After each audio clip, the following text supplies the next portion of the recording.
Hello, hello, hello. How are y'all doing? How have y'all been? I miss y'all. Where have y'all been at? I miss y'all. I do apologize for last week, y'all. If y'all was looking for me last week and I wasn't here, I do apologize. I try my best not to miss a lesson. I know some people be needing that word, man, and I try to get it to you. And I hate when I'm not able to be consistent. And I normally am. I'm here, but last week I just had a lot going on. We was taking a family vacation, and I had to pick up the rental car last Monday. Now I had it planned out to where I was able to should have still been able to get the lesson in and go get the car, get the lesson in and all that. But of course, stuff don't always go according to plans, and it took a lot longer than I had planned on it taking, and that's what ended up happening. Why I couldn't be with you guys last week. So, man, I apologize about that. But if I do look a little darker than usual, just know that we did have a blast. We took our first family vacation. Just by God's grace, been family all this time. The first time we have, because we've traveled before, we've been to places before, but this is the first time we went. Normally it's because I have to go somewhere or I'm doing something in that area is the reason why we go. But this is the first time we took a trip just for the sake of taking a trip. So that was a blessing. Got to go down to the beach, Gulf Shores, and all that good stuff. So we had a blast. God took care of us. We was able to make it down there and back safely. It was an 8-hour drive, which I hate driving. And I had to drive the entire time. So it was no fun for nobody. So, but we made it down there and made it back, and I'm here with y'all tonight. And like I said, I do apologize that I couldn't be with you guys last week. I hope you guys didn't miss me too much. But of course, as always, you can always go back and watch some of my older videos on YouTube, or you can go back and scroll up and down the page and watch some of the series that you might not have gotten. Because I don't know if it's too many of y'all. I know there's a few people that watch every week, but there's a lot of people that haven't watched all of them. So you can go back, because I've been doing this for years. So you can always go back and watch the other one if I can't be here. But I'm going to try my best, Lord willing, to be here each time. But I do apologize for not being with you guys last week. And I'm telling you, I did miss you guys. So y'all will see I'm a little wore out, man. You got to sometimes got to take a vacation in front of vacation. But I was determined to be here with y'all tonight, and I pray that the Lord give me the strength to make it through, because I ended up needing a vacation from a vacation. You'll never take that into account. So, but I'm glad y'all are here with me tonight. And of course, I'm Brother John Stewart on behalf of River Lake Lost Sheep Ministries, sponsored by River Lake Baptist Church, here to bring y'all a lesson tonight. The continuing this series that we've been doing for the last few weeks on obedience and blessings, or disobedience and curses. So we've been looking at how simple really life is. So life is really simple. We make life complicated. God made our lives to be simple. God gave us the rules and instructions by giving us His Word, which is the Bible. And we also, not even outside the Bible, His Spirit in us guides us to where we need to be at and guides us into the things that we need to do. And we just got to make a decision every day, whether we're going to obey it or not, whether we're going to obey the word or not, or we're going to listen to our spirit when our spirit convicts us about something. And whether you make the decision to listen to that spirit and listen to this word, or to do your own thing, that's going to determine which way your life is going to go. So if you're obedient, and of course the title lesson, you're obedient to the Spirit, you're obedient to the Word of God and obey the laws and the commands, then you have blessings in your life. And if you're disobedient, you decide you're going to do things the way you want to do them, when you want to do them, and be disobedient, then you're going to bring curses into your life. So that's what we've been doing for the last few weeks. We've been going over the contrast of a life with obedience and blessings, and the life of somebody with disobedience and curses. And the first lesson was the intro. And then the first 6 points were all blessings that comes along from being obedient. So the last couple of lessons we've done, which was point number 7, 8, and 9 and 10, the last 2 lessons we've done has been on either the curses that comes from disobedience, or the mindset, or just some of the things that you need to understand about what disobedience is and what disobedience brings into your life. So that's what we've been covering for the last few weeks, and we're going to continue with that lesson tonight. Last week, if you was here last week and you caught the lesson not last week, the week before last. The last week is when I was playing hooky. Dish out, you guys. I'm playing hooky. Trust me, if I would have been here, I could have been here. I've been here, but I didn't have it took longer, And I still could have did a lesson, but it would have been rushed and it would have been half-hearted. And I'd rather just not do anything at all to bring some half-hearted lesson and give people guide people in the wrong direction. So that's why I did not do it. But the lesson I did the week before, we covered points number 9 and number 10. That was lesson number 6. And we covered points 9 and 10. So just a quick review of that lesson, point number 9 in this lesson that we've been doing. Of course, we're going to look at the curses. So point number 9 was one of the curses of disobedience is the grief that you bring into the life of others. And if you really look at people, and I talked about, you look at addicts and you look at people that's always in and out in jail, and people that has this bonehead theory. I'm just going to live my life and do what I want, long as it feels good to me. You know what I'm saying? They just live a life of disobedience and sin. A lot of time it's the people around them that is affected more than they are. So we just looked at, I brought up Samson as one of the examples, and we just looked at the way Samson lived his life and all the trouble and the drama that he brought into the lives of others because he was very disobedient as a Nazarite. And the same, we looked at Pharaoh and all the destruction that he brought to his land because of his disobedience to the God's word to let God's people go. So again, you got to understand that your disobedience don't only affect you. It's not you just living your life, doing what you want to do, doing what feels good to you. You got to understand that might be what you're doing, but you got to understand other people are being affected by it as well. And a lot of times when you bring that disobedience into the situation, there's other people in your world that's going to suffer because of your disobedience. So that's kind of what we covered in point 9. We talked about that. I did, of course, I went into a little bit more detail. Gave a couple more examples of how disobedience affects everybody else around. So if that sounds interesting, go back and watch the video from 624 on that. So then the second point that I covered in that same lesson was number 10, point number 10, and it is another curse of disobedience is a prideful heart. And we see that most disobedience, I'm sorry, y'all, this thing is, look like I got it straight, didn't it? I don't know if this thing is, let me see, I'll tighten it up some. I don't know if it's leaning or I'm leaning, I don't know what, but it looks off a little bit. Maybe that's it. My table's off. Something's off here. My OCD is messing with me. Let me see.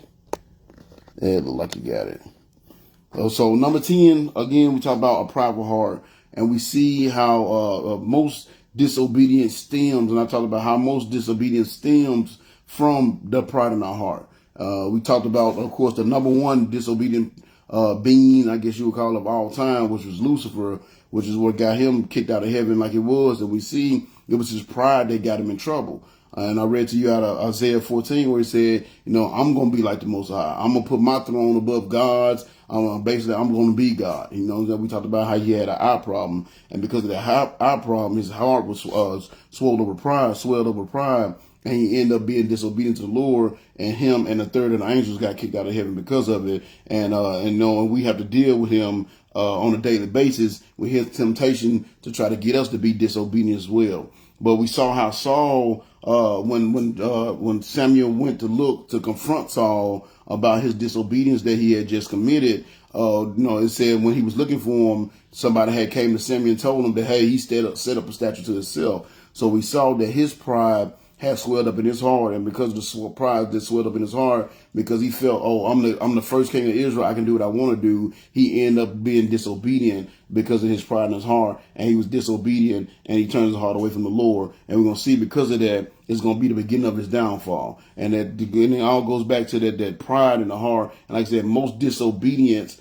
stems from pride in your heart. I know what I'm supposed to do, but I'm going to do what I want to do anyway because I can do that. I'm my own God. And this, of course, that's something that society teaches us these days. That's the mindset these days, that you are your own God. So therefore, you do what you want to do. As long as it feels good to you, as long as it makes you happy, do it. You don't have to worry about what God says. You don't have to worry about it affect others. You know what I'm saying? Of course, that is wrong. We're all connected and it all affects everyone. And that's why we did point number 9, where it talks about how the disobedience brings problems to the lives of others. And then also we talk about number 10, the pride of the heart. So those were the 2 points that we covered in the previous lesson, not last week's lesson, because I wasn't here last week, but in the previous lesson, those were the 2 points that we covered. So if they sound of interest to you, if there's something that you might have dealt with or are currently dealing with, go back and watch those lessons. You can, like I said, you can scroll down my Facebook page and find it, or you can look on my YouTube page. I've already posted on my YouTube page as well. Find those lessons, rewatch those, and you can get the blessings from that, the wisdom from that as a blessing to help you through whatever it is you're going through right now. So with that being said, we're going to be over in 1 Samuel chapter 15. We're going to go ahead and trudge on through this lesson in 1 Samuel 15. We're over and going to be in chapter 15 verses. We're going to start at verse 13 and read through verse 23. What? Avery's going to come over later. Okay. All right. So verse 15 through 23 is my daughter interrupting. That's the devil. No, I'm just playing. I love my baby. So verses 15 through 23 is where we're going to be at tonight. So I'm going to go ahead and pray. Then I'm going to read the text. No, I'm going to go ahead and read, and then I'll pray. And then we'll go ahead and jump into tonight's lesson. I told y'all, man, I'm still, my brain's still on vacation. I'm like, hey, we got to get this done. So it's back to work. I already missed last week. If y'all wonder why my voice sounds so weird, it's because one of the things that kept me up within that 8-hour drive, because we didn't get back to like 3 o'clock this morning. So one of the things that kept me in that 8-hour drive with me and my kids, we were singing the songs. I had a playlist and we just riding with the music loud and singing out loud. And I didn't think I was singing that loud, but apparently I is because I was a little hoarse today. But you know, we're going to make it through this. So again, we in 1 Samuel chapter 15, verses going to start at verse 13. Well, actually, I'm going to start at 12. I always like to read the verses before that we cover the last, and then I go ahead and read through the rest of it. So of course, if you first time watching these videos, watching me at all, I'm reading out of the New Living Translation, and I know, I am a King James believer, wholehearted believer in King James. I know a lot of people out there is King James only. I do believe in the King James. That's where I get my lessons from. That's where I get my truth from. But I do like to preach out the New Living Translation. Just puts it in plain English, and I don't have to explain everything. So that's why I read out the New Living Translation, and I always read both of them. So if there's something in the New Living Translation that's not in King James, I make sure I point that out, which tonight I think we're going to be straight. So with that being said, if you want to follow along, once again, we're in 1 Samuel chapter 15, starting at verse 12 for our text verses for the night. So it says, early the next morning, Samuel went to find Saul, and someone told him Saul went to Carmel to set up a monument to himself. Then he went on to Gilgal. So again, that's what you see right there. He set up a monument to himself. So it shows that he had his pride had swollen up, which led to his disobedience. He felt that he can do whatever he wanted to because he was the first king of Israel and he had that power. And sadly, he was not. And actually, we do got a situation where I'm gonna read some out the New Living Translation, but I'm gonna read the King James version as well. So in verse 13 it says, now when Samuel finally found him, Saul greeted him cheerfully. So he was happy. You know what I'm saying? He saw him, he was happy. He felt that he had did what God told him to do, but he's going to be sadly mistaken. So he said, when Samuel finally found him, Saul greeted him cheerfully. May the Lord bless you, he said. I have carried out the Lord's command. But did he though? You know what I'm saying? So then what is all that bleating of sheep and lowing of cattle out here? Samuel demanded. So Samuel saying the same thing. Said, oh, if you carried out his command, why am I hearing all this bleating of sheep and this lowing of this cattle? So then he said, oh, it is true that the army spared the best of the sheep and cattle, Saul admitted, but they are going to sacrifice them to the Lord your God. We have destroyed everything else. Then Samuel said to Saul, stop, listen to what the Lord told me last night. What was it? Saul asked. And Samuel told him, although you may think little of yourself, you are not are you not the leader of the tribes of Israel? The Lord has anointed you king of Israel, and the Lord sent you on a mission and told you, go and completely destroy the sinners, the Amalekites, until they are all dead. Why haven't you obeyed the Lord? Why did you rush for the plunder and do exactly what the Lord said not to do? But I did obey the Lord, Saul insisted. I carried out the mission he gave me. I brought back King Agag, but I destroyed everyone else. Then my troops brought in the best of the sheep and the cattle and plundered to sacrifice to the Lord your God in Gilgal. But Samuel replied, what is more pleasing to the Lord, your burnt offerings and sacrifices, or your obedience to his voice? Obedience is far better than sacrifice. Listen to him is much better than offering the fat of rams. Rebellion is as bad as the sin of witchcraft, and stubbornness is as bad as worshiping idols. So because you have rejected the word of the Lord, he has rejected you from being king. So with that being read, I'm going to go ahead and pray, and then we'll jump into the lesson tonight. Dear Lord and Father, thank you so much for watching over us. Thank you so much for letting me and my family travel and be able to make it back home safely. There was an 8-hour drive down, an 8-hour drive back, and there's a lot of things that could have happened, but your wall of protection was around us the entire time. And I thank you so much for it, and thank you for the grace and the mercy, allowing us the opportunity to be, the funds to be able to go and do and go spend some time together. And we just thank you now for keeping everybody else safe, Lord, keeping me safe during the week and giving me the opportunity to come here today. And I do really, truly hate that I had to miss last week. So I'm praying, Lord, that you'll bring a good lesson, that you'll be with me, give me the strength and the spirit to bring a good lesson tonight and bring a truth tonight that'll help the people, Lord, and maybe fill in the gap a little bit from them missing me last week, even though I don't think they missed me at all. But I do thank you, Lord, for giving us the opportunity tonight. I thank you for giving us this word that guide our steps and our hearts and our minds, and giving us this opportunity to bring this lesson tonight so I can bring forth another truth to you that'll hopefully help someone have a closer relationship with you. I ask you to send your spirit and strength down upon me as I bring these truths forward. Give me the wisdom to bring out these truths, Lord, and use this time to help build your kingdom. And I pray you send your spirit down upon the hearts of those that's going to be listening to this lesson tonight. And I pray you just continue to watch over them and let the ground of their heart be cultivated and these seeds planted, and they be used this wisdom and this time spent here tonight to build a closer relationship with you. We just thank you so much for all you've done and given. Thank you for your blessing and guidance. And thank you for this opportunity to get in your word once again. We love you and thank you for all you've done and given, and ask your spirit to guide this session as always. And we say this prayer in your wonderful Son, Jesus' name. Amen. Amen. So again, we're looking at Saul. We're looking at Saul, and we're looking at what happens when you're disobedient. We're looking at what disobedience really is. We're looking at what obedience is. Now, and notice I read verses 12 through 23, which is way more than we normally read, but the text is a lot going on in there. So I just want to let y'all know ahead of time, we're not going to cover that whole thing today. It's a lot going on in there, but it all kind of meshes together as far as the verses go. So it's about 5 or 6 points that's going to come out of there. So obviously I'm not going to get through all those tonight, but I wanted to read the whole thing because it all kind of relates to what we're going to be discussing over the next couple of weeks. So for the next couple of weeks, there's going to be our text verse for the next couple of weeks. And it's about, like I said, about 4 or 5 points in there. We're not going to cover it all tonight, but we'll try to get through a majority of it.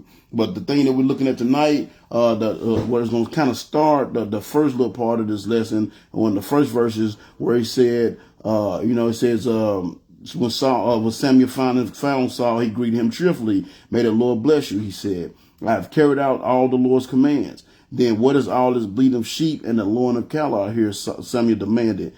And then Saul replied, of course, it is true, the army spared the best of the sheep and cattle, Saul admitted, but they are going to sacrifice them to the Lord your God, and we have destroyed everything else. So we're going to kind of stop right there, but the other verses are going to relate to what we're going to talk about tonight. But that's going to give us point number 11. Point number 11 in the lesson tonight. This is another one of the curses of obedience. Well, this is more of something you have to understand about obedience and what disobedience is. Now, this is something I actually mentioned this before briefly when I went through point number 7. And I think point number 7 was you can't do your will and God's will at the same time. And I kind of brought this topic up a little bit. I kind of talked about it a little bit, but not a lot. But it came back up again when I read that. It came back up again. So I was like, well, I think it's worth having its own point instead of just kind of a sub point of another point that I covered, chapter 7. So point number 11 is this. This is something you have to understand about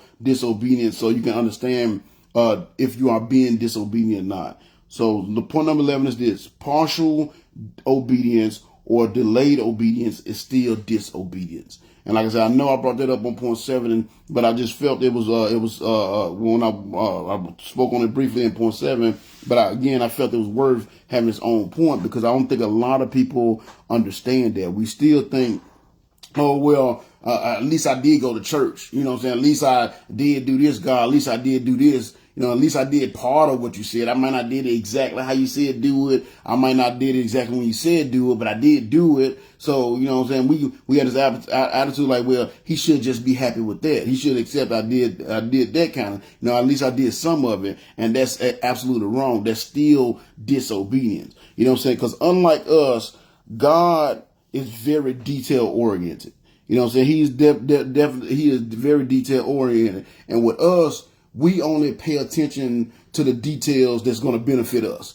You know what I'm saying? If it's going to get us out of something that we don't want to do, we're all ears. That we have that, especially like when men and married men, we do, our wives, I know my wife said we got this selective hearing. We only hear what we want to hear. You know what I'm saying? And if something's going to make us have to do some more work or do something we don't want to do or go somewhere we don't want to go, we don't hear that. But if it's something that's going to get us what we want, then we hear that. And see, most human beings are like that. If it's going to benefit us, then we all ears. You know what I'm saying? If it's going to get us something we want to get, if it's going to take us a place we want to go, if it's going to allow us to do something we want to do, we all ears. But when it's going to take us somewhere we don't want to go, or it's going to take something from us that we really want, or it's going to have us doing something we don't want to do, then we tend to forget. You know what I'm saying? We tend to not hear that part when giving instructions. And see, God is not like this. God is very detail oriented. You know what I'm saying? He don't have to select it. When God tells us to do something, you know what I'm saying? He wants us to do it all. And we just can't pick and choose. When God gives us a command,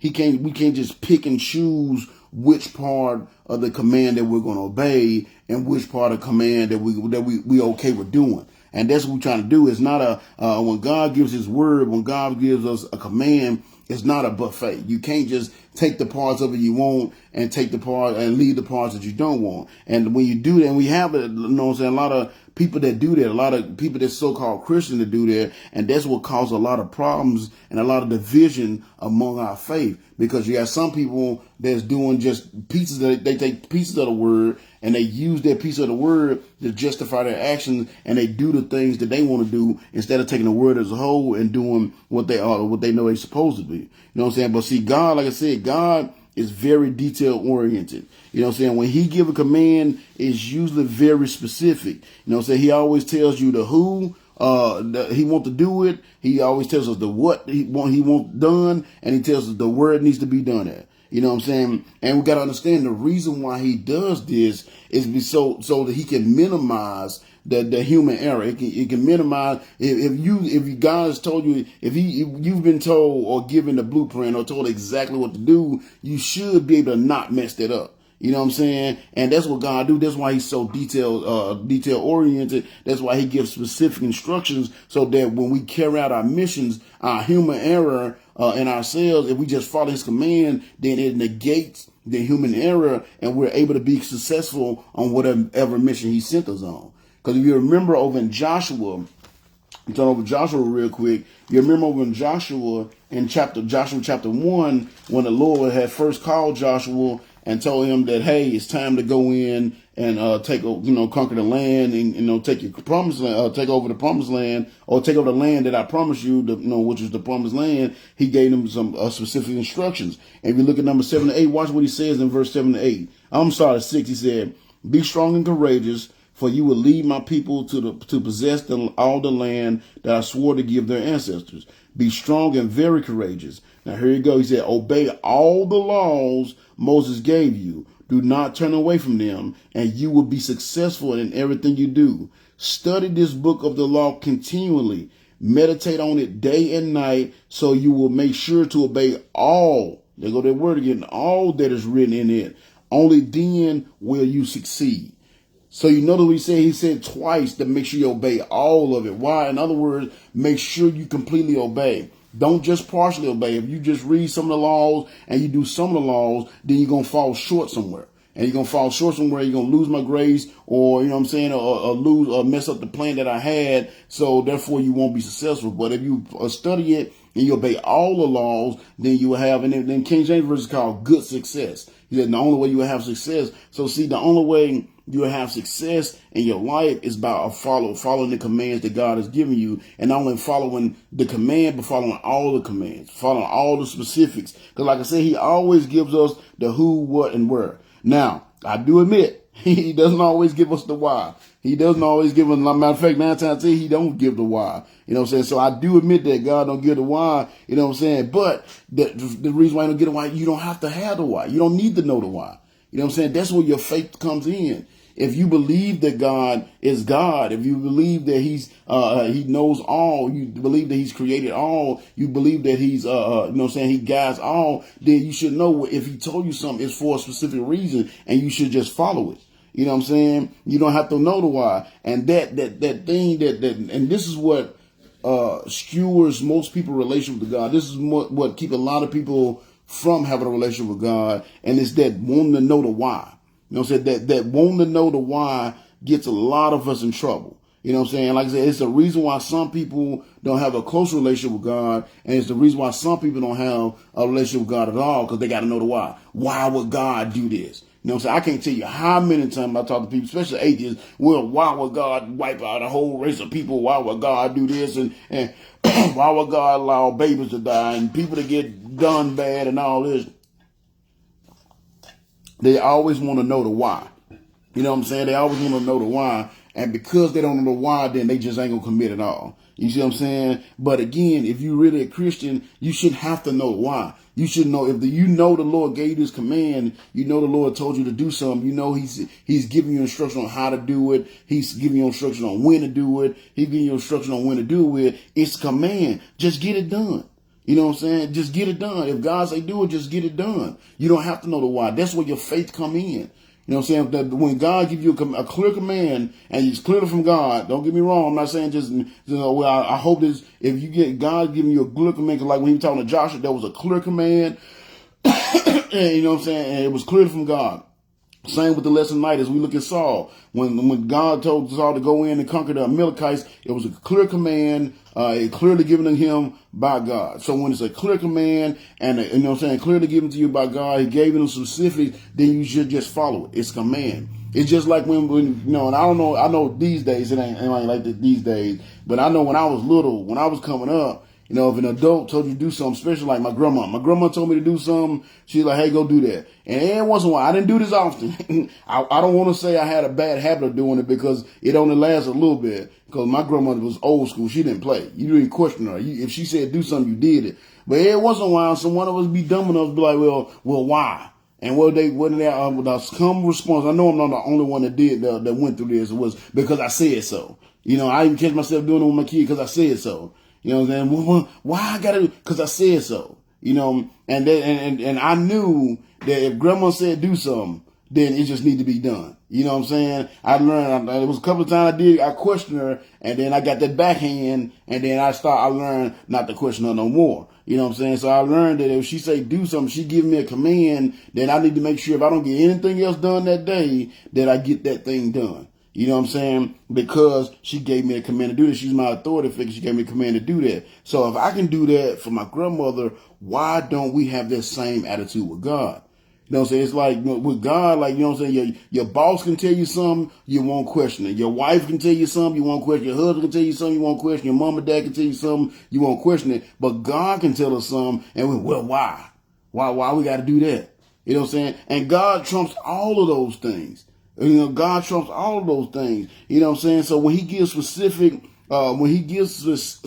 instructions and commands, they should be completed. Whether or not we want to do them, whether or not we understand why they need to be done, none of that matters. If God gives you a direct command, He gives you the specifics of that command of what you need to do, where you need to go to do it, who you need to do it with, then you need to follow. You don't have to know the why. Just do it. And see, the wanting to know the why, that's what got Saul in trouble. I believe that's what got Saul in trouble, because he wanted to know the why. He didn't know the why. You know what I'm saying? You see, Saul didn't really understand why he had to kill everybody and destroy, kill everybody and destroy everything. Why he had to get rid of his buddy, the king. For whatever reason, he wanted to be buddy with this king when he wasn't supposed to. He didn't understand why. You know what I'm saying? Why? Because now, if you look at it at the time, they weren't beefing with the Amalekites. They was beefing with the Philistines. So maybe, you know what I'm saying, he had a relationship with this Amalekite guy. But God came in and said, how you doing there, ma'am? I appreciate you being here tonight. I'm sorry I abandoned you last week, but that's why I'm here tonight. Hopefully I can bring you a good lesson to help you out. But I appreciate you being here. Thank you. So again, Saul didn't understand the why. Why do I got to kill everybody? And like I said, that's a harsh command, because he was told to go in and kill everybody and everything. And God even said specifically, the women. Matter of fact, I'm gonna read it for you because it's just in the first few verses of 15. He said, "One day Samuel said to Saul, I anointed you king of Israel because the Lord told me to. Now listen to this message from the Lord." So again, this is a direct message from the Lord. He said, "This is what the Lord Almighty says. I have decided to settle accounts with the nation of Amalek." And he even told them the why. "For opposing Israel when they came from Egypt. Now go and completely destroy the entire Amalekite nation. Men, women, children, babies, cattle, sheep, camels, and donkeys." So he didn't say destroy everybody except the king. He said destroy everybody. So in that example, we see he gave him the who it need to be done to. He gave him the what that need to be done. He gave him the where, the nation of the Amalekites, and even gave him the why. So he gave him all four, and God don't always do that. And yet Saul still didn't obey. Because he still, I know God say he's settling his account, but why I got to kill the king? You know what I'm saying? Why I got to go in there? I don't understand why I got to go in there and destroy all these good animals, these good sheep and all this good cattle. Man, we can cook that up. We can throw that on the grill. We can have a barbecue. God just wants us to burn it and just destroy it. He didn't understand the why. You know what I'm saying? He didn't understand the why. Even though God gave him the why, he didn't understand the why. And because he didn't understand the why, he went in there and he only partially obeyed what God told him to do. He only partially obeyed the command God gave him. And since he partially obeyed, in God's eyes, he still disobeyed. And that's what you have to understand. He still disobeyed. And that's why when Samuel finally caught up with him, he confronted him about it. You know what I'm saying? He confronted, he said, why? He said, no, Saul, I didn't carry it out. I didn't carry out the Lord's command. And that's why Saul was saying, like, oh, really? He said, so if you carried out the Lord's command, why am I hearing all these sheep? Why am I hearing all this cattle? Why am I hearing this bleating of the sheep and the Lord and this cattle? Because y'all didn't have that when you went in there, but all of a sudden you came back and you got all these sheep and cattle. Why do you have this stuff?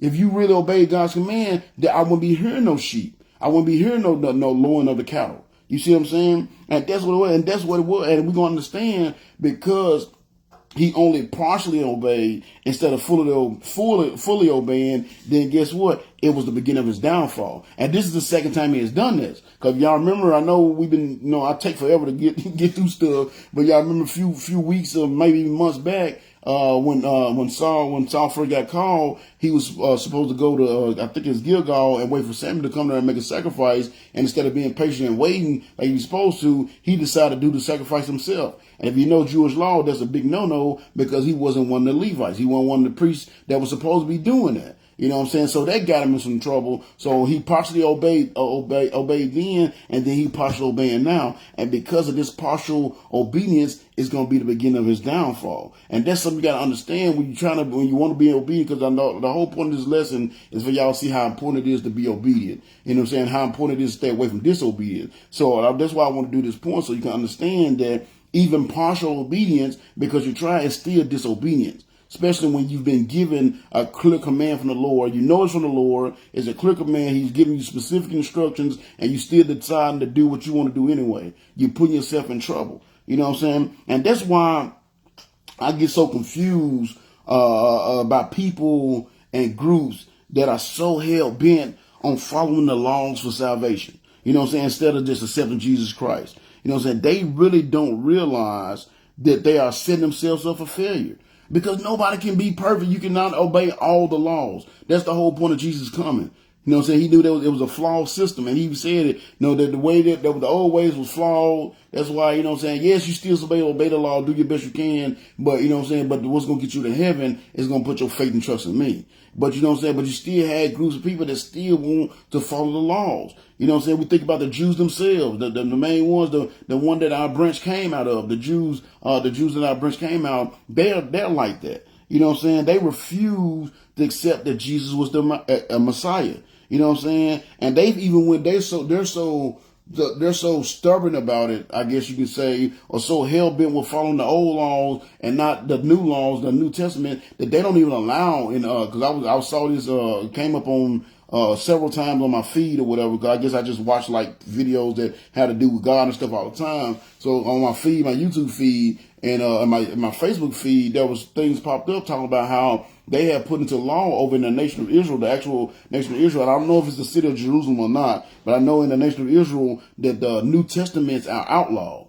You can't bring the New Testament over. You can't buy the New Testament over there or have it over there. It's illegal over there. You go to jail. You go to jail and you have to pay fines over there. You know what I'm saying? If you go over there with the New Testament, they've outlawed it because they don't want to accept Jesus. They're stuck in their ways, and they rather try to follow the laws and let the laws do their work from following the laws, get them to heaven instead of putting their faith and trust in Jesus Christ. You know what I'm saying? So they're completely dependent on their ability to follow these laws to get them to heaven. You know what I'm saying? And the thing of that is this: you know what I'm saying? If you're going to go that route, if you're going to take that route, if you're going to follow the laws and you're going to just be obedient to the laws and you're going to follow the Torah and stay obedient to the laws of old, that's fine and dandy. It's honorable. It takes a lot of discipline to do so. If you can do it, my hat's off to you, so to speak. But what you're doing, you're setting yourself up for failure.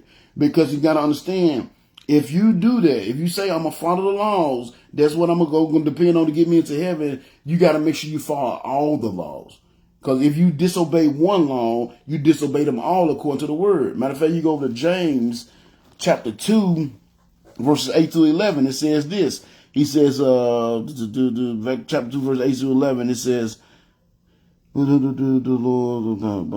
going to start, chapter 8 says, yes, indeed, the Lord tells us this in chapter 8, verse 8.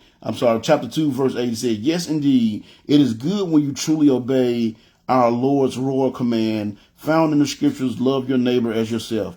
But if you pay special attention to the rich, you are committing a sin, for you are guilty of breaking that law.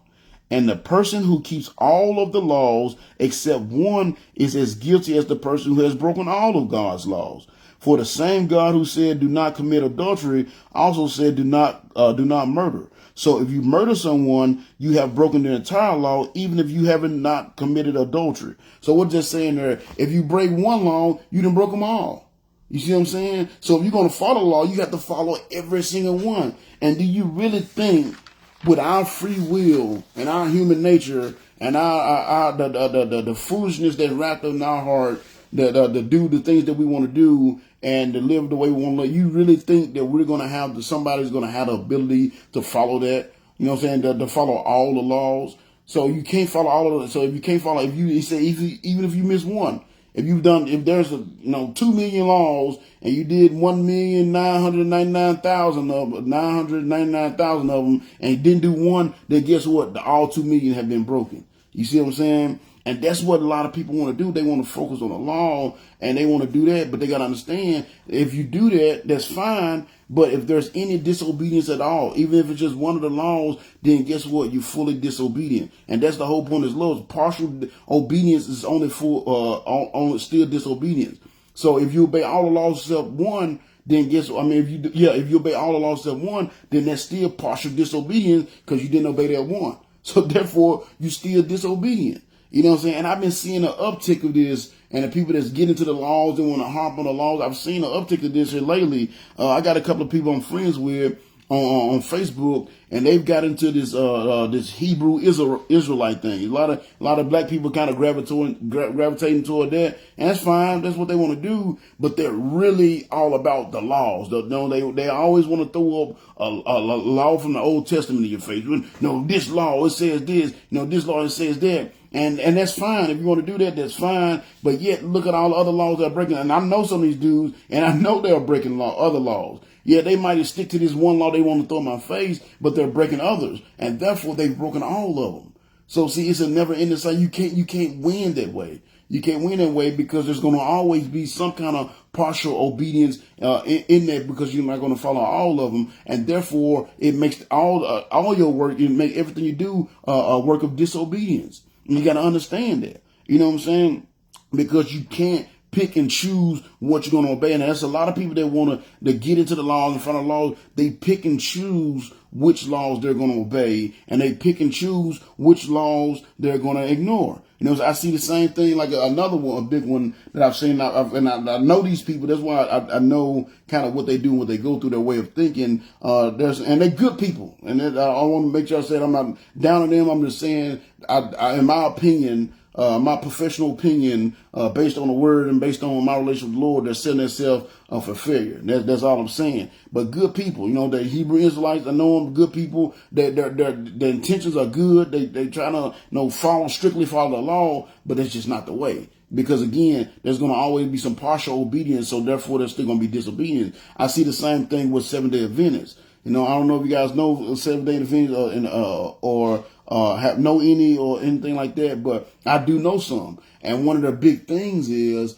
you know, going to church on Saturdays instead of Sunday, because Saturday is the Sabbath day, and that is the day that, you know, a lot of people don't understand the Bible. They don't know Saturday is the Sabbath day. Sunday is not the Sabbath day, even though some people have called it that, or a lot of people think is that Sunday is not the Sabbath day. Sunday is the Lord's day. Saturday is the Sabbath day. You know what I'm saying? So for the Seventh-day Adventist, in their culture, in their denomination, their religion, whatever you want to call it, their big thing is going to church on the Sabbath day. You know what I'm saying? And matter of fact, they go to as far as to say that they actually believe that going to church on Sunday is the mark of the beast. That's what they say. And again, that's what you feel, all fine. You know what I'm saying? So, but my thing is, if you're going to follow that, all right, so your thing is you got to follow the Sabbath. You know what I'm saying? You got to follow the Sabbath. If that's true, then you got to follow all of the Sabbath. Because again, if you're going to follow the law, you got to follow the whole law. If you're not following the whole law, then you're still there's still partial obedience, so it's still disobedience. So what is the laws for the Sabbath? If that's what you want to do, if you got to go to church on Saturdays, that's fine. You know what I'm saying? You celebrate on Saturday, so that's fine. But you got to do all of it. And if you know your law, if you know the laws, you go back to the Old Testament, you know the laws. On the Sabbath day, they were not allowed to travel more than 3/4 of a mile. You know what I'm saying? Because that was the distance from the temple to the very edge of the camp, the Israelite camp. From the temple, the temple was in the middle of the camp, and the Israelites had certain sections, and that's a whole nother story, but they had certain sections and certain tribes, you know, stayed together, and they were positioned. The Lord told them what position they need to be in, so on and so forth. But once the camp, everywhere they went, they set up camp, and the camp was from the distance from the temple to the edge of the camp was 3/4 of a mile. So on Sabbath day, that was as far as you were supposed to travel. Anything out there, you are breaking the Sabbath. So if 7 days Adventists, if they truly want to the worship on the Sabbath, they truly want to, you know what I'm saying, the really, you know, have conviction about the Sabbath, then guess what? Every single person in their church should be living right around, all their houses should be right around the church. Because if you got to travel more than a mile to get to church, then guess what? You're breaking the Sabbath. So you see what I'm saying? That's so hard to do. Another thing of the Sabbath, thing of the Sabbath, if you look at and get into the word, another thing about the Sabbath, you couldn't create a fire on the Sabbath. If you read the laws for the Sabbath, the people had to prepare their food on Fridays, so they wouldn't have to cook start a fire or warm anything up on Saturday. Matter of fact, there was this one guy. If you look back at the story, this one guy on the Sabbath, he was gathering wood so he can go start a fire to cook, and he got caught gathering the wood, and they ended up stoning him to death. You see what I'm saying? So if you look at the Sabbath law, you can't start a fire. So that means, not only if you're not within a mile of the church, then you're breaking the Sabbath. And if you got to get in your car to get to the church because you're more than a mile, then guess what? You're breaking the rules of the Sabbath. Because every time you turn that ignition on that vehicle, you're starting a fire.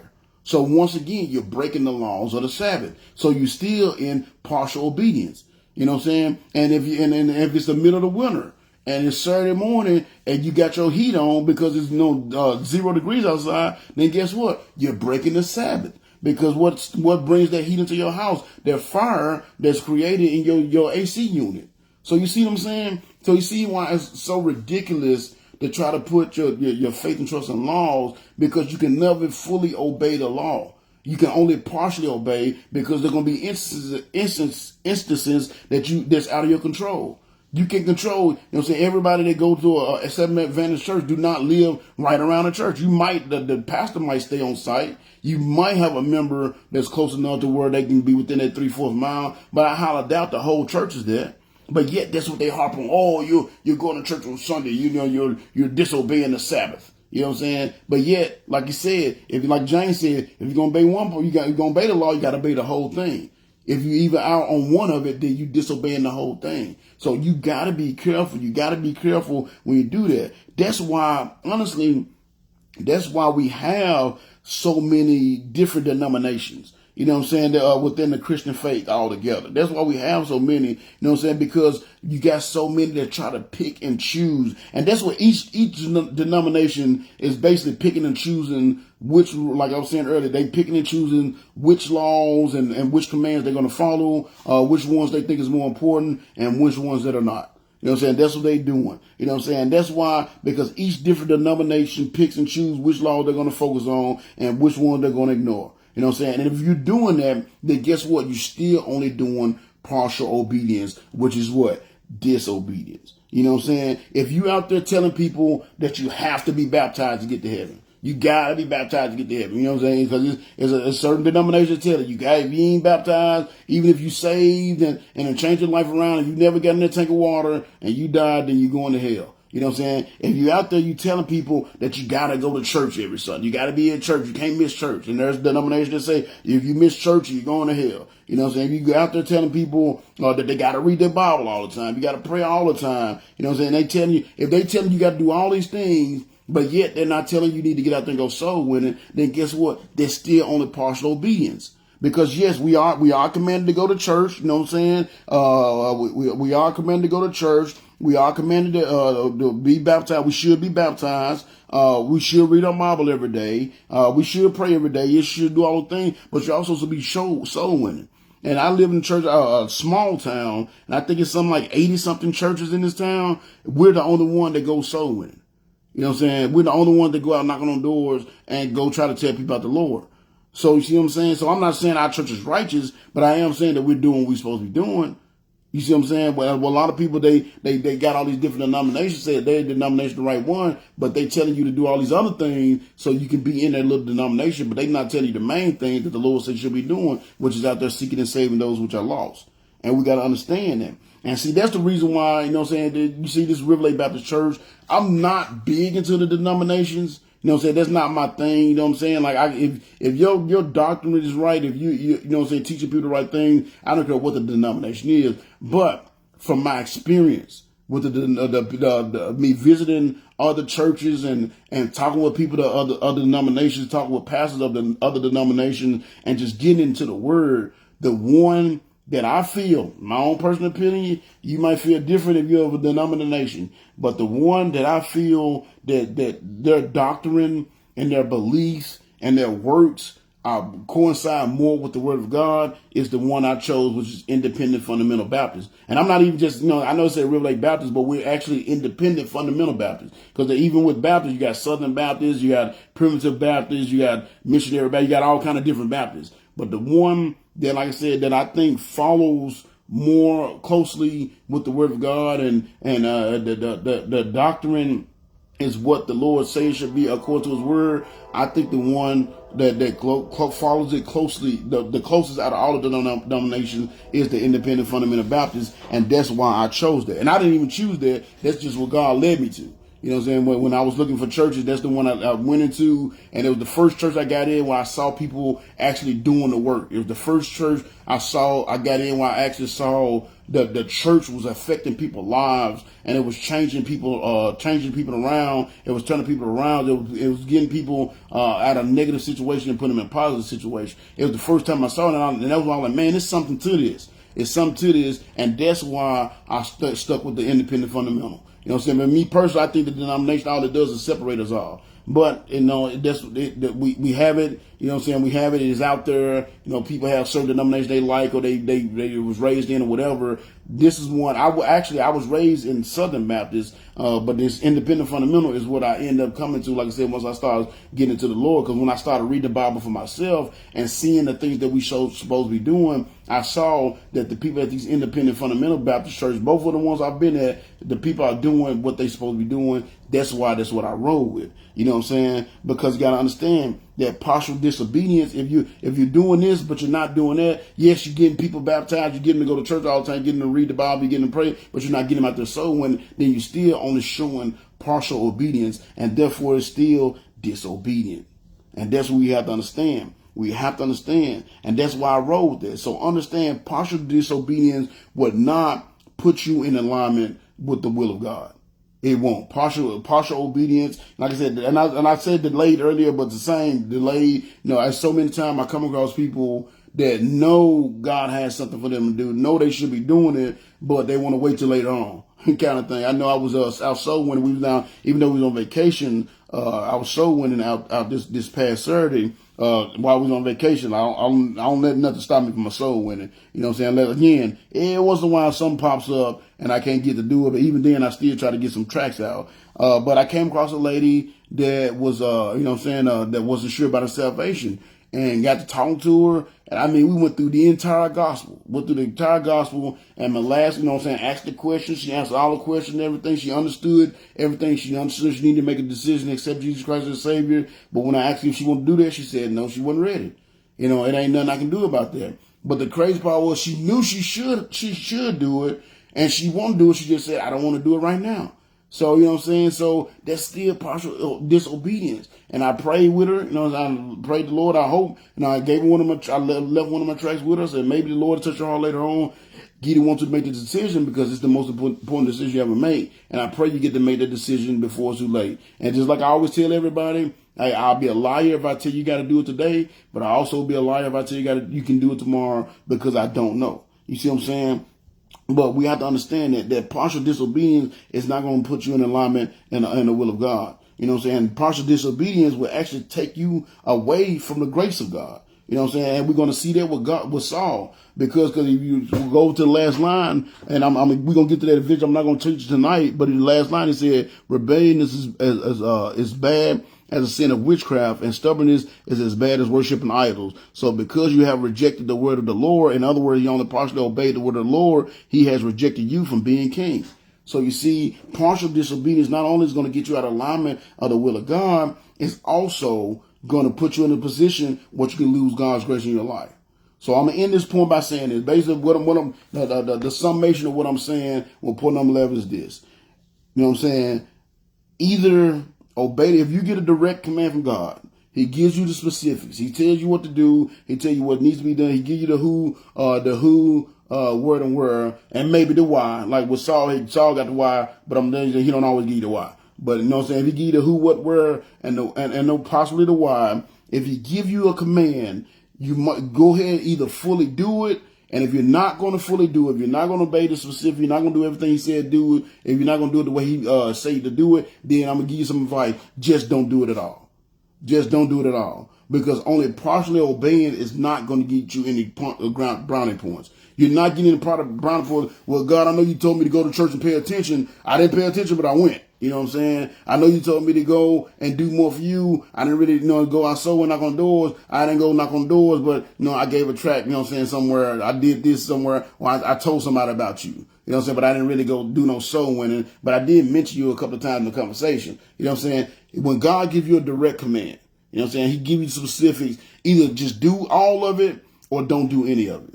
Because a lot of people think, like I said, a lot of folks think, oh, well, I at least did this part. He should be happy with that. That's our mindset. Well, I at least did that. At least I went to church. At least I went to church on Easter. At least I, showed up for Christmas. You know what I'm saying? So God should be happy with that. And we expect to get blessings from that. And I'm letting you know right now, you're not getting no brownie points by partially doing the work that God has given you to do, by partially obeying the command that he's given you to obey.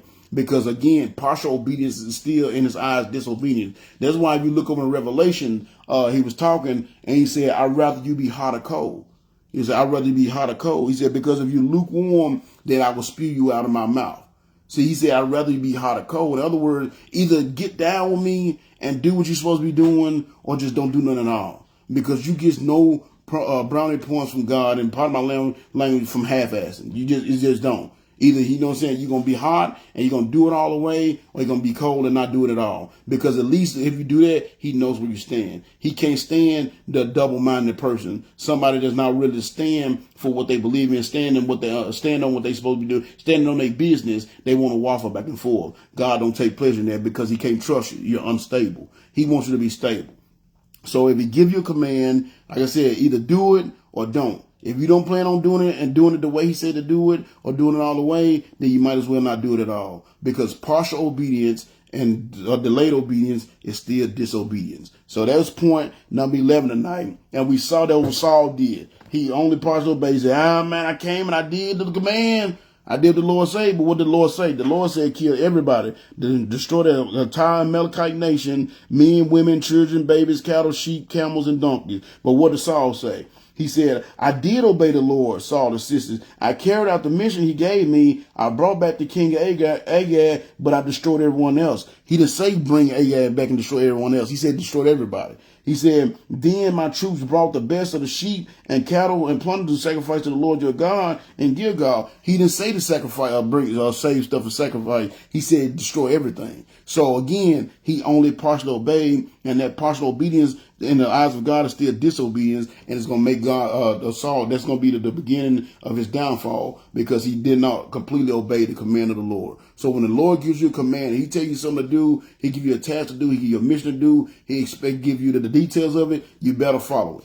You know, and if you have no intention, like I said, just a word of advice, a word to the wise. If you don't have no intention of following it, doing it when the Lord said to do it, how he said to do it with, then you might well just not doing it at all, because you're not getting any brownie points with him by only half-ass doing it. You're actually making your situation work. So number 11, partial disobedience and delayed disobedience, partial obedience and delayed obedience is still disobedience.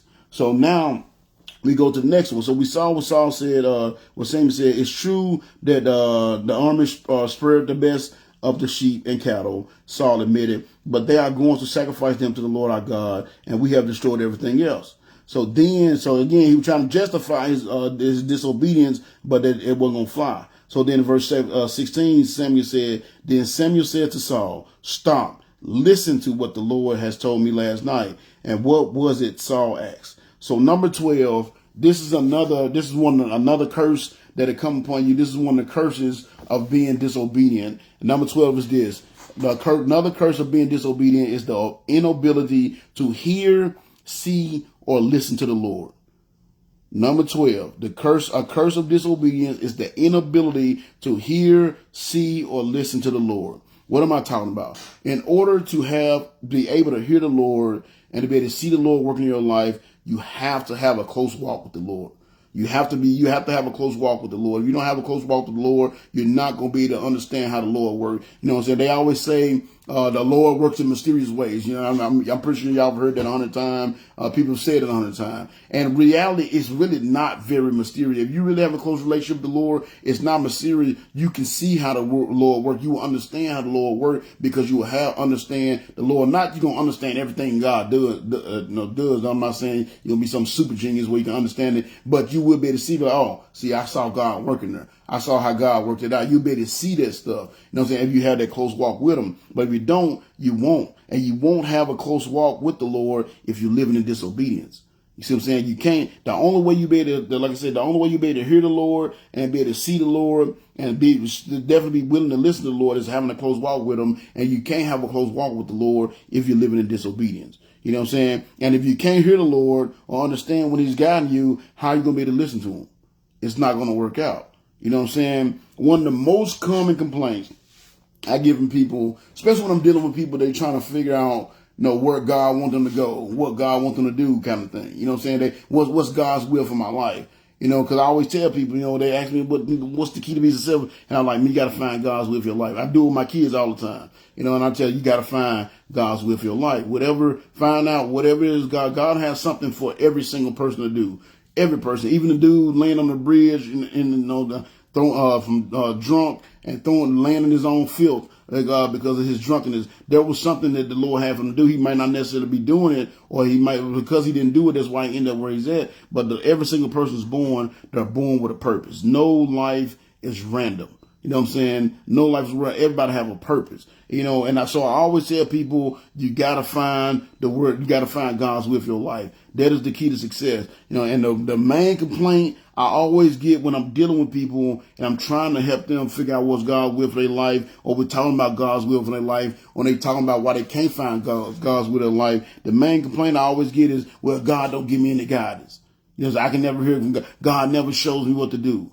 You know what I'm saying? I never get any guidance from God, and that's why I don't walk his path. I don't know where I need to go. You know what I'm saying? And every single time I hear that, I start doing a little digging. I ask some questions. Okay, you know what I'm saying? What do you do? How do you read your Bible? You know what I'm saying? How do you pray? Do you go out and tell people about God? Y'all know my thing that I tell y'all that I try to do every day. And I start asking the people about these things, and I do a little poking and prodding. And every single time somebody makes their complaint that God don't talk to them or God don't guide them, every single time I get to talk to them, I turn and get to digging. It turns out because the relationship with God is almost non-existent. They have this little casual relationship with God where they'll go to God in their time of need, but on any other day they don't hear from God. Don't hear from them. You know what I'm saying? God is on the back burner. Everything else that goes on in life come before them and their relationship with God. And then they wondering why God is not talking to them and not guiding them. You know what I'm saying? I don't get how people expect to hear from God, you know what I'm saying, or expect to see God, you know what I'm saying, when they are not in tune with God.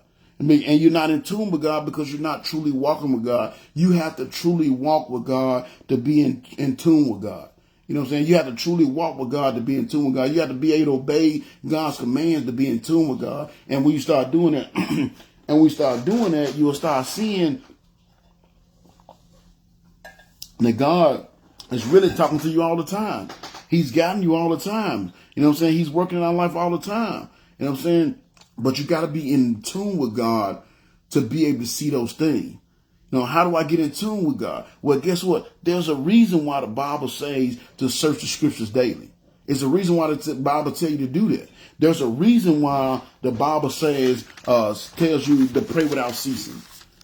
There's a reason why the Bible says to not forsake the assembling of ourselves together.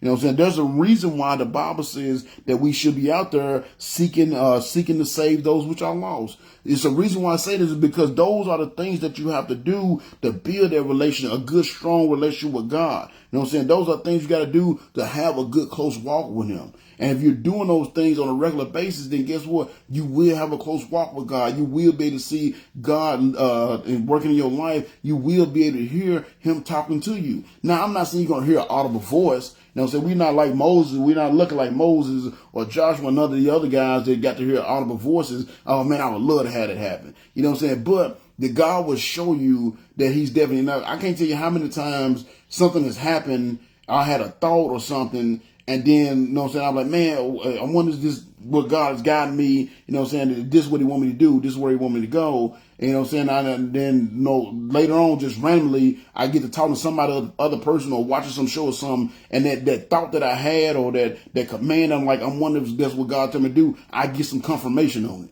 You know what I'm saying? And it's like God is showing me like, hey, yeah, this is definitely what I want you to do. I've told y'all a couple of times where I've been out soul winning, people like, man, I was just thinking about church the other day. You know what I'm saying? I remember this one young lady I met a few months ago back in Paris.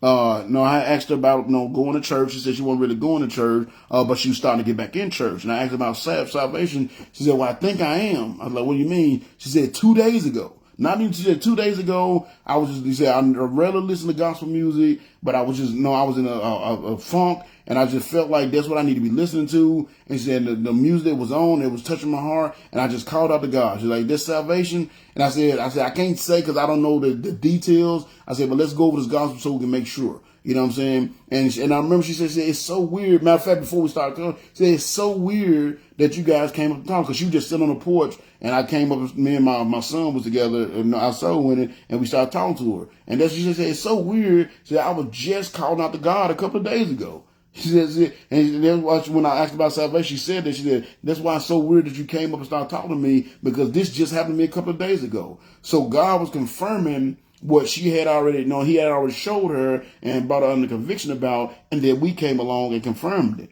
You see what I'm saying? Because she had just started her walk with God, and God does things like that in our life all the day, all the time. But if we don't have that close walk with God, if we're not obeying the commands, if we're not spending time with him daily, that's why I told y'all, it's 3 things I do every day, try to do every day. Read my Bible, you know what I'm saying? So, read my Bible, pray, and look for opportunities to tell people about God. You know what I'm saying? And of course, every time the doors of the church is open, I try to be there. Like this Sunday was the first time I missed a Sunday morning. I can't tell you when, and it's because, like I said, we was down in Alabama and we was on our way back up. We was on the road, so we didn't make it in. You know what I'm saying? But I try to be there every single time. I make a violent effort to be there. And only when special situations arise, I'm not there. And that don't mean this special situation, because people say that, and then every Sunday it'll be a special situation. No, I try to be there. If I don't have to miss, I don't. That's why, like I said, I know I was joking earlier in the video, in the beginning of the video, but it really bothered me that I couldn't, I didn't have the time to make it in and do this video last week. That bothered me that I wasn't able to do that, because I try to be consistent, and I know there's people on here that consistently watch.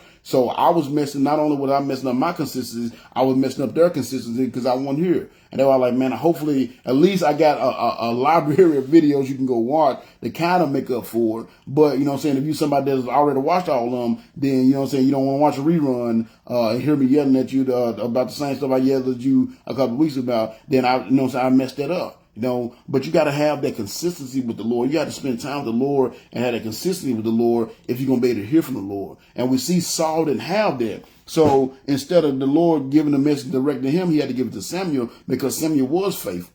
You know what I'm saying? You look at a lot of people that the Lord used to do the work. You know what I'm saying? The Lord talked to them through other peoples. But the real faithful was the Lord talked to him himself. Samuel, the Lord talked to Samuel directly. David, the Lord talked to him directly. Moses, the Lord talked to him directly. Joshua, we saw where the Lord talked to him directly. Some of his faithful ones, the Lord talked to them directly, because they was doing the thing that they had their close walk with God. Their heart was in the right place with God because they did the things that have their close walk. And that's what everybody said. They always, man, I don't hear from God, and I don't know what God.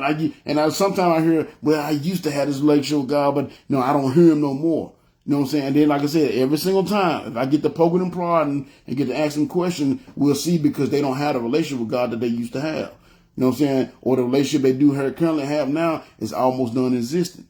It's just about every single time. So we have to understand that. You know what I'm saying? It's easy to see God working in your life if you have that close relationship with him, if you're doing the things you're supposed to be doing, if you you know what I'm saying, once you realize and you start doing these things, you start reading your Bible every day like you're supposed to. You start praying every day like you're supposed to, spending that time together praying like you're supposed to. You know what I'm saying? You're out there telling people about the Lord like you're supposed to. Then it's easy to see God's hand in your life. You know what I'm saying? It's easy to see it, but if you don't see it, you know what I'm saying, if you're not doing it, you're not going to see it. You know what I'm saying? And the biggest shock is once you're able to finally put that 2 and 2 together, and you finally able to commit to your relationship with God and commit to having that close walk with God. One of the biggest shocks, and I know for me is when I really look back over my life and I look back in the past, God really showed me how he had been talking to me the whole time. The whole time I thought I was alone. The whole time I thought he had abandoned me. The whole time I thought he wasn't listening to me. He was guiding me down the path all alone. You know what I'm saying? He was talking to me all alone. You know what I'm saying? He would guide me to where I need to be all alone through all kind of just little miracles and little coincidences. My whole life is just a whole bunch of little miracles and little coincidences that got me exactly what I need to be. You know what I'm saying? But the reason why I felt like, you know what I'm saying, he wasn't talking to me, the reason why I felt like he wasn't guiding me is because I wasn't listening. It's not that he's not talking to you. It's not that he's not guiding you. It's because you're not listening. That's what the problem is. You're not listening. And the reason why you're not listening, the reason why I wasn't able to listen, and the reason why you weren't listening is because of your disobedience. You see what I'm saying? Because you got to understand, disobedience is sin. And sin will always blind you to the truth.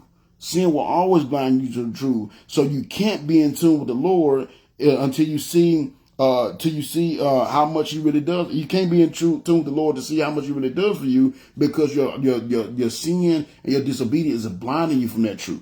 You know what I'm saying? And like I said, I remember when I first got my call and God answered the call, and I was finally able to see just how much he had done for me. I felt like an idiot, bro. Like, you know what I'm saying? I think y'all know my testimony. Y'all remember, like, when he first called me, I was complaining, like, man, you didn't do this, and this happened, and my life has been like this, and blah, blah, blah. And I was whining and complaining. And when he finally, you know what I'm saying, called me, and I finally got to it, and I really started looking back on my life, I felt like a fool. I felt like a darn fool. I can't say the other word. I felt like a darn fool, and I was so embarrassed because I realized it wasn't that God wasn't talking to me. It wasn't that God, it wasn't that God wasn't talking to me. It wasn't He wasn't guiding me. It was that I wasn't listening to Him. And that's what a lot of us won't listen to Him because of our sin. Because our sin, take the sin that we're doing. If we listen to Him, then we got to give up those sins. If we listen and start going where He wants to go, we got to leave those areas. We got to leave our comfort zone. We got to leave those areas that we're comfortable with. You know what I'm saying? We got to leave those people that we're comfortable being around. And that's why we don't listen, because it's going to take us away from our comfort zone. It's going to take us away from the people we love to spend time with. It's going to take us away from our sin. And that's why I say sin always blinds you to the truth. It always blinds you to the truth. And we got to understand that. And that's why when I finally showed it to me, I felt so dumb. I felt so foolish. You know what I'm saying? And again, that's what disobedience/sin does to you. You know what I'm saying? It makes you foolish. I felt so foolish when God finally revealed the truth. He finally showed me. And that's why, y'all, I be so on fire. That's why I can't get through more than 2 points once I get to going in these lessons. I tell y'all every time, I be like, man, I'm going to do 3 or 4 points today. Go and get through these lessons so we can zip through this Bible and I can get all it in. But it's just, man, I be so passionate about it. That's why I'm always talking about God. That's why it's so hard for me to have a conversation about God, because God finally revealed all He had done for me. And I realized how foolish I was. And I guess I'm trying to make it up. And I know I can't. It's impossible to make it up, but I'm still trying to do my part. That's why I don't mind being here. That's why I said I don't mind being here every Monday. And I hate that I didn't have the time to put the lesson together so I could have been here with y'all last week. I really do hate that. It really do bothers me, because it's so important for y'all to see this for yourself. It's so important for you to build a close relationship so you can see how much God works in your life, and you can stop feeling like you're alone in this world and understand that God is really with you. He's really guiding you, and He talks to you every day. God talks to me every day. Again, I don't hear a voice every day. I don't see a light every day, but I can always tell that He's manipulating my day and guide me to where I need to be. And He's always doing all these little miracles that help me see His hand upon my life. And until you can really dedicate yourself to doing that, then you're not to doing the work you're supposed to be doing, then you're not going to be able to see it, because the things of God, if you don't have a close walk with God, and you're not doing the things that you're supposed to do for God, then the things of God is foolish to you. And that's a lot of time why we don't do it. Like I said, because we live in a sin. So when you live in a sin, the things of God is foolish. Why would He give up this? I remember I was talking to a guy. He like, man, when you selling drugs, you had the girls and the money and clothes and all this. Like, why would you give it up? You know what I'm saying? To him, that seemed foolish for me to give up something like that just for God. You know what I'm saying? And he couldn't understand him, because the sin that makes the things of God looks foolish to you. See, Paul talks about this. If you look over in 1 Corinthians chapter 1, verse 18, Paul talks about this. He said this. He said, I know very well how foolish the message of the cross sounds to those who are on the road to destruction. But we who are being saved recognize this message as the very power of God. See, again, when you live in sin, the things of God looks foolish to you. And because they look foolish to you, you're not going to listen. You're not going to be able to hear God when He's talking to you, because you don't have a close relationship. You're not, even if you do hear, you're not going to listen. You're not going to be able to see God working in your life. You know what I'm saying? So you don't walk with the Lord. Then, so since you don't walk with the Lord, you seem to think that He's not there, and He is there. You know what I'm saying? And the reason why you're not seeing it, because you're not walking with it, because everything seems foolish to you because it's of God. You know what I'm saying? But if you do walk with the Lord, then you can see and hear Him clearly. You know what I'm saying? And therefore you'll listen.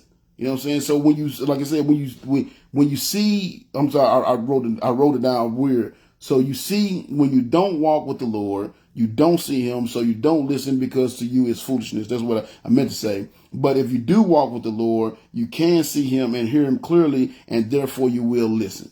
You see what I'm saying? And a couple examples I got of that. There was this one story, and I brought it up before. There was this guy named Naaman. He was a Syrian. He was like the commander in the Syrian army. He was like a high up in the Syrian army, but he was leprous. He had leprosy. So of course, that was back in the day. That's a death sentence, and nobody wanted to be around you. You had to be quarantined and all that kind of stuff. So long story short, they had captured some people from the nation of Israel, and there was this one servant girl that he had. Like, man, if he would just go to Elisha the prophet, he can heal him of his leprosy. So and again, I'm not going to go through all the details. Wonderful story. Go back and read it. But basically, he goes to Elisha the prophet. He shows up. He got this big caravan with him. He got all these treasures and clothes and stuff. And he comes up like some big guy. Which he was. And Elisha didn't even come out and meet the guy. He sent the servant out and told him, hey, man, just go dip yourself 7 times in the Jordan River and you'll be healed of your leprosy. And see, Naaman got upset. And he was so upset he wasn't going to even listen. If you read the story, it said he turned around and he left pissed off. And he's like, man, why would I go dump myself in the Jordan River? The river where I stay at is not, I think it was Damascus, he said. I can't remember the exact location where he was from. But basically, like, is the rivers where I'm from not cleaner or better than the ones in the Jordan? So he wasn't going to listen. He wasn't going to listen because he couldn't hear the word of God. No, he didn't have that close walk with God. But somebody in his crew, thank God, he should be thanking God that somebody in his crew had enough wisdom to listen to God, understand when God is showing him something. And the guy, one of his servants, spoke up. He said, hey, man, like, had he told you to do some big grand gesture? Because that would name me. He's like, man, I thought he'd at least come out and wave his hand over me. Or, I thought he'd at least come out and wave his hand over me and do some big mighty thing. And, he just tell me, just go duck myself. Why would I do that? So he wasn't going to listen. And somebody, one of his servants said, man, look, had he came out and told you to do some big mighty thing, would you not have done it? He said, so why are you not doing it? Why are you not listening when he's telling you to go do this little simple thing? Go do this little simple thing. Go do what he said do. Follow his instruction. Be obedient to his instruction, and maybe you get the blessing. So what happened? He listened to that guy, went down, dumped himself 7 times in the Jordan River, came back up. His leprosy was gone.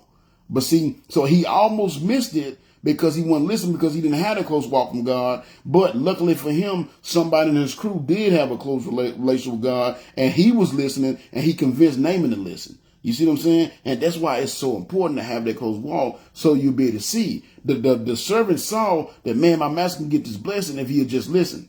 You know what I'm saying? If he would just listen, just like matter of fact, the little girl said, man, if my master just go see Elisha the prophet, he can be healed.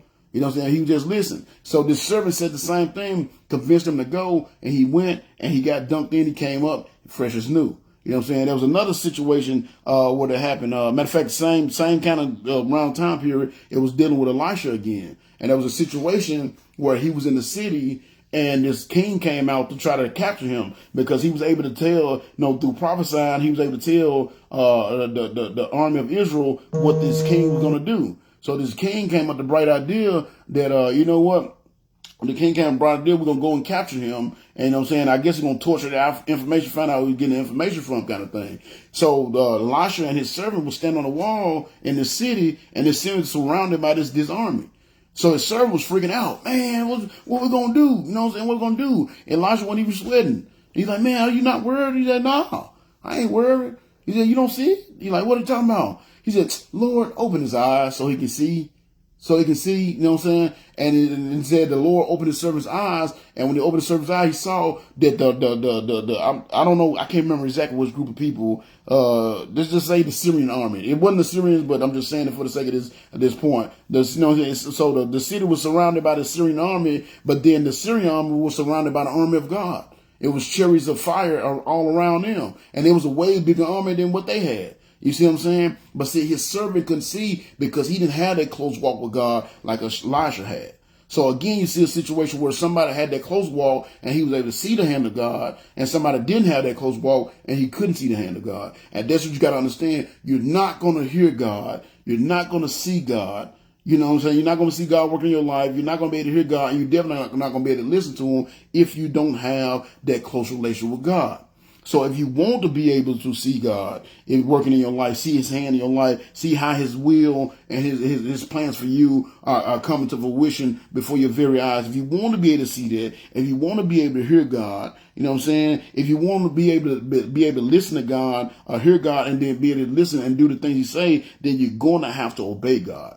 You're going to have to obey God. You're going to have to do the things that you need to do to have that close relationship with the Lord every single day. And until you do that, you're going to always be in the dark when it comes to the things of God. You know what I'm saying? Because the inability to hear, see, or listen to God is one of the curses of disobedience. So as long as you're being disobedient, you won't be able to hear the Lord. You won't be able to see the Lord, and you're definitely not going to be able to listen to the Lord because you don't even know what to listen for because you're not in tune with him. So that's it, y'all. That's it for tonight.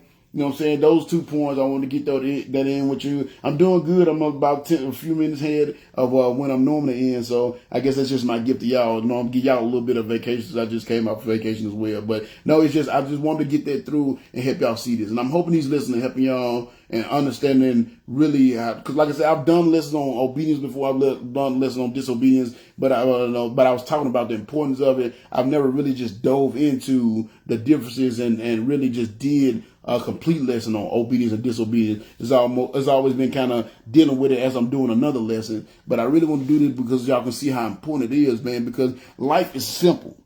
Life is really simple. We make our lives hard because we're determined to be disobedient.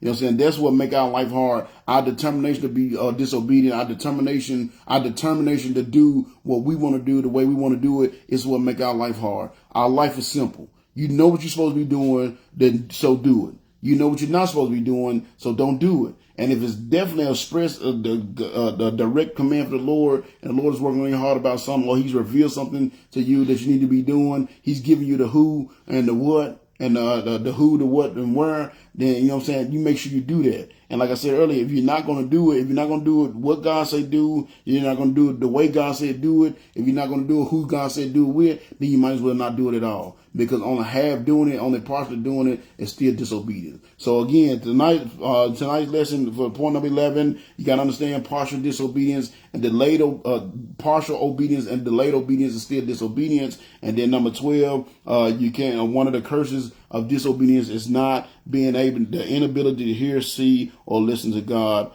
to listen to God. So if you want to be able to listen to God, if you want to be able to hear God, you want to be able to see God, and you want to have the ability to listen to God, then you're going to have to believe and obey God. And you're going to have to live in obedience and not disobedience. So with that being said, that's the lesson for tonight, y'all. Thank y'all for joining me again. For you ones that came back, you didn't abandon me because like I did y'all last week. But again, you can tell it bothered me that I wasn't here last week. And I'm going to pray that I don't have to have that happen again. Or at least I'll be able to do it. If I missed Monday, usually I can do it later on in the week. But like I said, we was out. We left out early Thursday morning to go on vacation. And I didn't have a space where I can do a lesson. And plus I was just hanging out with the family for the first time ever. So and God bless it. It was a great trip. I'm glad I was able to make it back safely. I know some of y'all was praying for me that knew I was going. So I appreciate that. I was able to make it back and forth safely. And I appreciate being able to be here with y'all tonight. So I hope y'all enjoyed the lesson. I hope it helped you. And I'm going to jump into my ending announcement to get on out of here.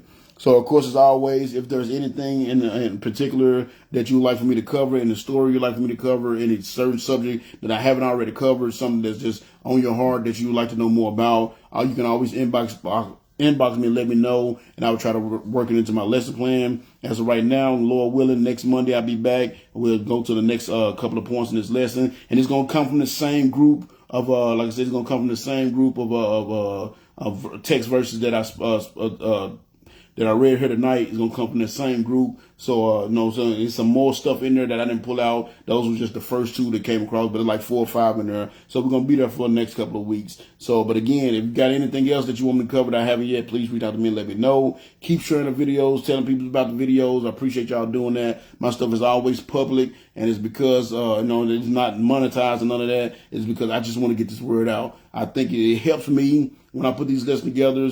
I have others that's told me it's helped them, so I want to help others as well. So keep sharing the videos, telling people about the videos. I appreciate y'all doing so.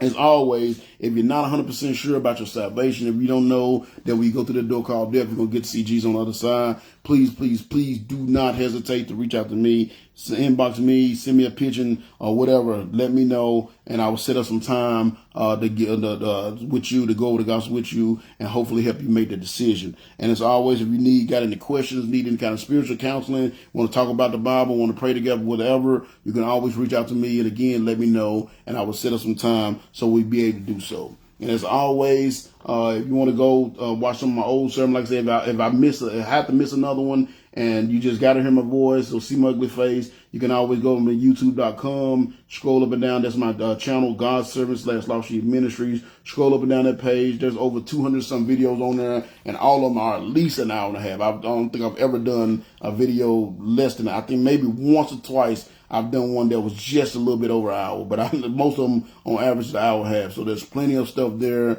that you can listen to and go back and kind of educate yourself and get some wisdom that'll help you have that close relationship with God. So again, with that being said, thank y'all for joining me tonight. I'm going to go ahead and pray and get out of here.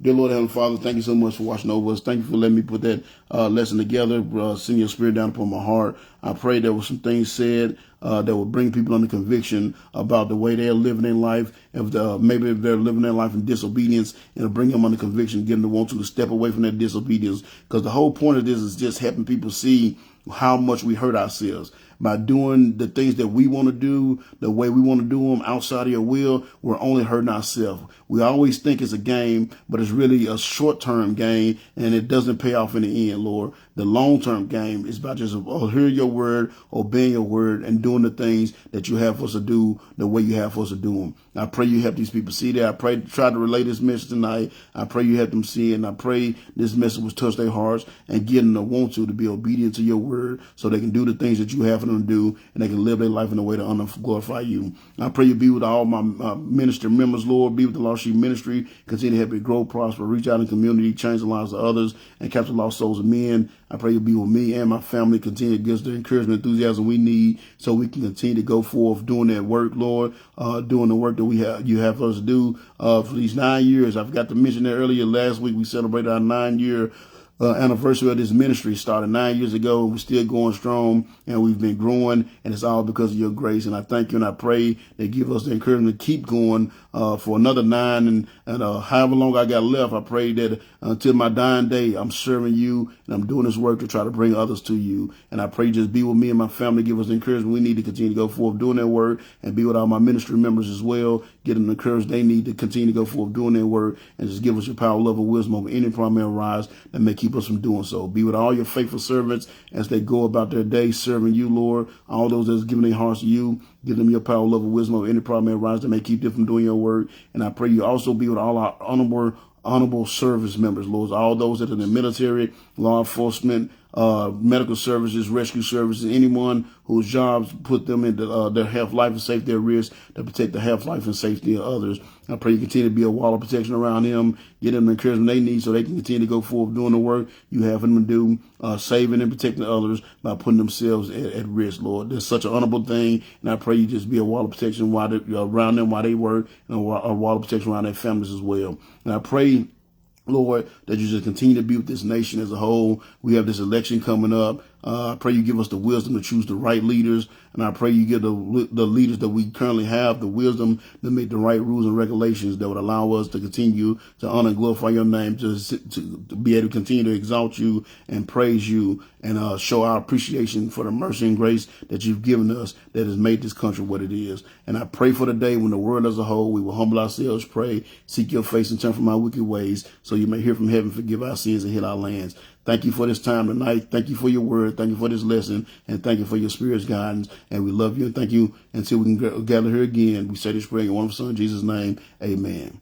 So again, man, thank y'all for coming in tonight. Thank y'all for not abandoning me. I love you guys, and I appreciate you. Thank you, Miss Tiff, for being here. It's such an encouragement, and I pray that I've been helping you. And it's good seeing you. I was up your way a couple of weeks ago. Well, I don't know if you still up in stay in the same spot you was, but I was up there with my grandkids a couple of weeks ago. If you ever still there, let me know, and when I'm back up there, I'll reach out to you. But until then, I love you all, man. Thank y'all for joining me tonight. I pray that y'all were safe for another week. And remember to always pray. I'm going to continue to pray for y'all. Y'all continue to pray for me. And remember, always pray and watch your back every day. I love y'all so much. Thank y'all. And Lord willing, be back next Monday, 7 o'clock. Same bat channel, same bat time. Until then, I love you guys. Peace.